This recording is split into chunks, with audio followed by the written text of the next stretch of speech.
Señores, los 3 asesinatos, ¿verdad?, cometidos, terribles, allí en el Pinar, conmovieron la información nacional a lo largo de esta semana y provocaron otra vez, digamos que muchas reflexiones a propósito de la violencia doméstica, de sus alcances y de la manera en que el Uruguay está preparada para enfrentar situaciones de esta naturaleza.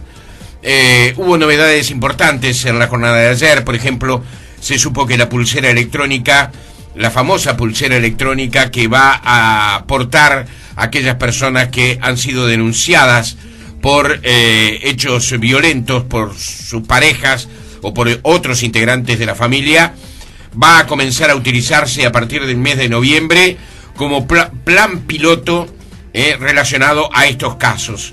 Ayer el ministro Bonomi advirtió que esas pulseras, adheridas compulsivamente a hombres peligrosos, no habrían evitado alguna de las tragedias más sonadas de este año. Pero, de cualquier manera, significa dar satisfacción a una de las demandas que se venían solicitando desde hace bastante tiempo por parte de las organizaciones que están trabajando mucho en este tema de violencia doméstica. Pero también en las últimas horas tuvimos cifras que nos están ubicando a través de los números en la realidad de la violencia doméstica en nuestro país. Estamos con el sociólogo Ignacio Soaznavar, director del área de opinión pública de Equipos Mori, que precisamente estuvo investigando este tema. ¿Qué tal, Ignacio? ¿Cómo estás? Buen día. Buen día, Jorge, para ti, para la audiencia y el resto del equipo. ¿Cómo has pasado? ¿Bien? Muy bien, por suerte muy bien. Bien, me alegro. Bueno, ¿qué novedades? ¿Hay cosas muy novedosas? ¿Hay algunas que se puedan destacar sobre otras que hayan dado el resultado de este trabajo que ustedes han realizado? Bueno, este es un trabajo que hicimos en el marco de un proyecto muy interesante que está desarrollando el Parlamento sobre fortalecimiento institucional para el acceso ciudadano al sistema legal, es decir, un esfuerzo por intentar acercar la ley a la población, por intentar que el espíritu del legislador traducido en una ley, en una norma, efectivamente se llegue a cumplir, identificando entre otras cosas los obstáculos para que eso ocurra. Y se tomaron 3 leyes en primera instancia para análisis. Una de ellas es justamente la ley sobre violencia doméstica y particularmente el componente de medidas cautelares. Así que diría que el estudio justamente da en el centro de los temas que están en la agenda, no solo en los últimos días, sino ya lamentablemente en los últimos tiempos.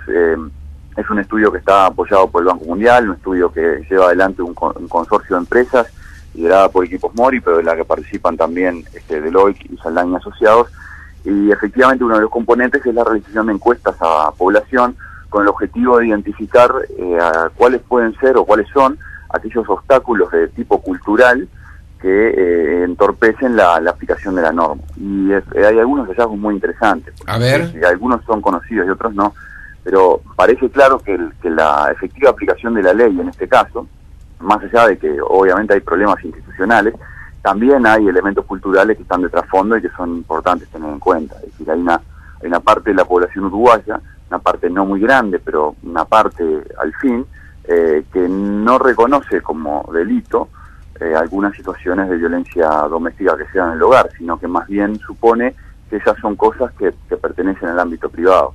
Y en ese marco no son denunciables y ante la justicia o ante la policía. Sí. Y muchas veces tampoco se considera que sean ni siquiera conversables con terceras personas fuera de la familia y ni siquiera pasibles de recurrir al apoyo de las organizaciones que operan en esta materia. Entonces ahí tenemos una característica cultural de parte de la propia ciudadanía que representa un obstáculo fuerte para que la ley se pueda aplicar con todo su peso, que se suma a los obstáculos institucionales. También hay problemas de información, por ejemplo, particularmente hay un grupo de la población importante también que no conoce la existencia específica de la ley sobre violencia doméstica, ni tampoco una existencia más genérica de un ordenamiento jurídico que proteja situaciones, que proteja a las personas que están atravesando situaciones de este tipo. Sí. Entonces, parece haber también ahí un componente importante sobre el cual se puede operar, que tiene que ver con los niveles de información que la gente tiene sobre sus derechos. Y bueno, y después también el trabajo intenta investigar la frecuencia con la que algunas de estas cosas han ocurrido dentro de los hogares uruguayos, y en el marco de nuestras encuestas encontramos que alrededor del 20% de los hogares uruguayos admiten que en su hogar alguna vez ha habido episodios de violencia doméstica, incluyendo violencia física, también violencia psicológica o violencia económica. Por lo cual es de suponer que si un 20% de la población reconoce en el marco de una encuesta que eso ocurre, es probable que la cifra sea incluso todavía un poco más alta, ¿no? Bien, es decir, que estamos frente a una realidad que se comprueba con los números, que alcanza, a partir de hechos tan especiales como los que se vivieron esta semana, ¿no?, allí en la zona del Pinar, la consideración general, pero que luego se apagan a medida que esos episodios de pronto se esconden un poco entre otra información también importante y trascendente. Pero el hecho es que la violencia doméstica en el Uruguay se ha instalado como una realidad en muchos hogares, en muchos lugares. ¿Hay comparación? Porque se habla que se vive, digamos que, un momento pico en la violencia doméstica, no solamente en Uruguay, sino en otras partes del mundo. Estoy pensando, por ejemplo, en España, donde este problema ha adquirido un nivel muy relevante. ¿Hay comparaciones de la realidad uruguaya en relación a los números que se indican en otros países, Ignacio? En el marco de este proyecto no lo trabajamos, no lo hemos trabajado y no está planteado. Sin embargo, bueno, estamos los que trabajamos en estos temas estamos un poco atentos a estas cosas. Aquí hay una dificultad que hace muy difícil la comparación tanto de la realidad uruguaya con otros países como de la realidad uruguaya consigo mismo hacia el pasado, y que tiene que ver justamente con el componente tabú del tema, en algún sentido, de que mucha gente no habla, por lo cual es muy difícil evaluar, por ejemplo, si un mayor nivel de denuncias sobre violencia doméstica responde efectivamente a un mayor nivel de violencia o a que alguna población se está empoderando de sus derechos y está haciendo uso de ellos con más frecuencia. No sé, mientras antes, en generaciones anteriores, eso podía quedar un poquito más oculto. Esa es una pregunta que no se puede responder, puede haber argumentos para un lado o para el otro. Y lo mismo con la comparación de Uruguay con otros países, porque en la medida que hay una parte importante de estos delitos que no se conocen y que nunca llegan a conocerse eventualmente, sí. Es difícil evaluar la situación de comparar un conjunto de la sociedad con otra. Pero la comparación con España es pertinente porque a mí me parece bastante obvio que ahí hay como una herencia cultural similar, y que algunos de los componentes que están por detrás de la violencia, que tienen que ver con la definición de roles del hombre y la mujer, con ese nivel de machismo presente fuertemente tanto en la sociedad española y en la ciudad uruguaya, aunque remitiendo las encuestas de valores muestran que la desigualdad de género va paulatinamente disminuyendo, pero aún así persiste una desigualdad importante, y esas cosas responden a un trasfondo cultural que hace que la realidad española y la uruguaya en ese sentido sean comparables.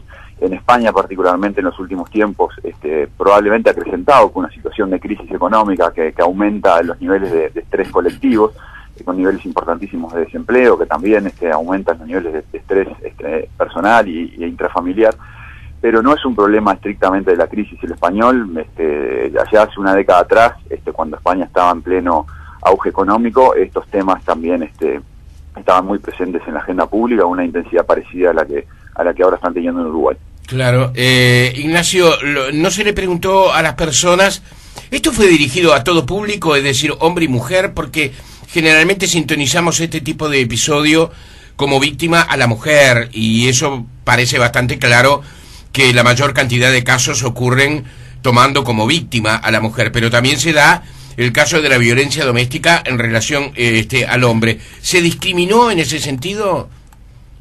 Sí, en ese sentido ahí, por supuesto, fue una encuesta a población general, por un lado, hombres y mujeres de toda edad, de muestra representativa a nivel nacional, y por otro lado se hizo una experiencia de encuestas específicamente a un núcleo de personas víctimas denunciantes de violencia doméstica específicamente, para comparar si las visiones de este público eran similares o no a las a las del conjunto de la población. Pero tú hacías un comentario bien importante ahí, que es con respecto a quiénes son las víctimas de violencia doméstica, y efectivamente incluso a nosotros nos pasa que tendemos a focalizar la mirada en uno de los grupos más vulnerables, que son las mujeres, pero es cierto que también hay violencia doméstica contra hombres, por supuesto, pero hay otros grupos que son particularmente vulnerables y que a veces quedan un poco olvidados, que son las violencias contra los niños, por ejemplo. Sí, o los viejos. Y la violencia contra los ancianos, efectivamente. Y donde eventualmente ahí, por lo menos en la violencia contra los mayores de edad, ahí hay un problema también de ausencia de denuncia, que es importante, y ese es un tema sobre el cual hay menos reflexión colectiva que lo que hay en el caso de la violencia de género. Y con respecto a la infancia, ¿hay algún comentario que puedas hacer, Ignacio? Bueno, también no especificaron. Claro, no fueron a esos casos concretos. Se trabajó el tema de violencia doméstica como un concepto general, y cuando se preguntaba, por ejemplo, a la familia si había habido algún caso de violencia, no se especificaba si esa violencia era más bien violencia de género, violencia contra los mayores, violencia contra los niños. Lo que sí es bastante claro es que a nivel del conjunto de la sociedad parece haber un reconocimiento mayor de los derechos de los niños a no ser golpeados de lo que existen respecto a los otros grupos vulnerables. Y eso probablemente tiene que ver con un énfasis muy fuerte que se ha hecho desde el sistema educativo en los últimos tiempos, de transmitir a los niños fundamentalmente que eran efectivamente objeto de derecho, y que tenían derecho a ser protegidos en caso de castigos físicos. Y ese tipo de conocimiento está hoy más instalado en la sociedad que lo que son los niveles de violencia hacia otros grupos vulnerables, como las mujeres o las personas de la tercera edad. Sociólogo Ignacio Sosnávar, director del área de opinión pública de Equipos Mori, gracias por este tiempo, gracias por la información. ¿Querías agregar algo más, Ignacio?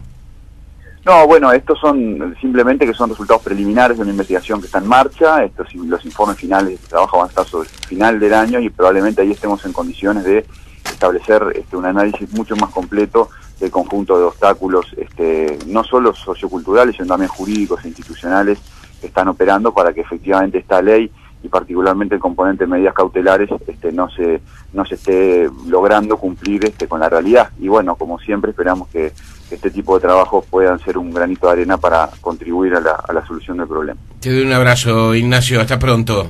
Igualmente, hasta pronto. Buena suerte, chau chau.